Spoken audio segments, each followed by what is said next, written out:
So hello everyone, मेरा नाम है तुषार और आज की वीडियो में हम देखेंगे कि ऑप्स की कंसेप्ट्स क्या होते हैं ऊप्स के, जो कि हमें बहुत ही हेल्पफुल होंगे आगे वाली वीडियोस में भी। और हम बेसिक इंट्रोडक्शन देखेंगे क्योंकि जावा एक ऑब्जेक्ट ओरिएंटेड प्रोग्रामिंग लैंग्वेज है, तो आपको आगे बढ़ने के पहले पता होना चाहिए कि ये कॉन्सेप्ट्स क्या होते हैं और ये बहुत ही यूजफुल है। तो सबसे पहले इसमें आता है ऑब्जेक्ट। तो ऑब्जेक्ट क्या होते हैं? तो ऑब्जेक्ट की बेसिक डेफिनेशन ये होती है कि objects are fundamental building blocks of OOPs. तो object generally real world entities को कहा जाता है, जो कि रियल वर्ल्ड एंटिटीज कुछ भी हो सकती है, कार, बुक या फिर वाटर बॉटल या फिर आप जो चाहे रियल वर्ल्ड जो भी चीजें होती है, तो वो सब एक ऑब्जेक्ट्स मानी जाती है। तो ये हो गया ऑब्जेक्ट जो कि जिसकी खुद की एट्रीब्यूट्स भी होते हैं। जैसे कि आपने बुक का एग्जांपल लिया, तो बुक के एट्रीब्यूट्स क्या होंगे? उसका साइज, छोटी बुक है, बड़ी बुक है, तो उसकी डेंसिटी कितनी है। तो ये हो गए एट्रीब्यूट्स उसके। और बिहेवियर, तो आप किसी गाड़ी का बिहेवियर लेंगे तो कैसे चलेगी, तो उसका बिहेवियर हो गया। तो इसकी बेसिक डेफिनेशन ये होती है ऑब्जेक्ट्स की, objects are fundamental building blocks of OOPs and each object has its own attributes and behaviour. तो ये बेसिक डेफिनेशन है ऑब्जेक्ट की, ऑब्जेक्ट होते क्या है। जनरली हम ऑब्जेक्ट बनाते कैसे हैं कि जो मान लीजिए कोई सी भी क्लास है, तो उसका हम ऑब्जेक्ट कैसे बनाएंगे? हम उस क्लास का नाम लिखेंगे, फिर हमें जो भी ऑब्जेक्ट बनाना है उस ऑब्जेक्ट वो ऑब्जेक्ट का नाम लिखेंगे, फिर इक्वल टू न्यू। तो ये तरीका है ऑब्जेक्ट बनाने का। तो हमने उस क्लास का नाम लिखा, फिर उस जो ऑब्जेक्ट का हमें नाम रखना है हमने वो नाम रखा, फिर ये जनरली तरीका होता है हम ऑब्जेक्ट बनाते कैसे। हम इसको और भी डिटेल में देखेंगे आगे वाली वीडियोस में भी, सिर्फ आपको बेसिक बता रहा हूँ कि ऑब्जेक्ट्स हम बनाते कैसे। तो हम एक एक टॉपिक डिस्कस करेंगे आगे। तो ये था हमारा ऑब्जेक्ट्स क्या होते हैं।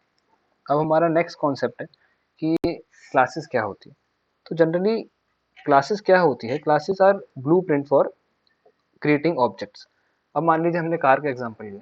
कार क्या है? एक ऑब्जेक्ट है, ठीक है, उसका बिहेवियर भी, उसका एट्रीब्यूट भी है। लेकिन अब हर क्लास में देखोगे तो क्लास क्या करती है? वो डिफाइन कर देती है एट्रीब्यूट्स और बिहेवियर ऑब्जेक्ट के लिए। जैसे कि हमने कार का एग्जांपल लिया, तो आप कार की क्लास में क्या डिफाइन करेंगे कि जो भी कार बनेगी, जो भी ऑब्जेक्ट बनेगा, चाहे अल्टो की हो चाहे किसी भी ब्रांड की हो, उसके फोर व्हील्स होंगे, उसमें पेट्रोल फ्यूल टैंक होगा, तो उसकी उसमें स्पीड होगी, ऐसा सब होगा। तो ये सब हम डिफाइन करते हैं क्लास में, और जिस जिस क्लास को यूज करके बनाया जाता है ऑब्जेक्ट। तो इस तरीके से इसको आप समझ सकते हैं कि classes are blueprints for creating objects. मान लीजिए आपने आपकी कार अल्टो है या कोई सी भी है, तो वो एक बेसिक क्लास को फॉलो करेगी, तो उसका ऑब्जेक्ट हम बनाते हैं। तो आई होप आपको समझ में आया होगा। अब एनकैप्सुलेशन क्या होता है?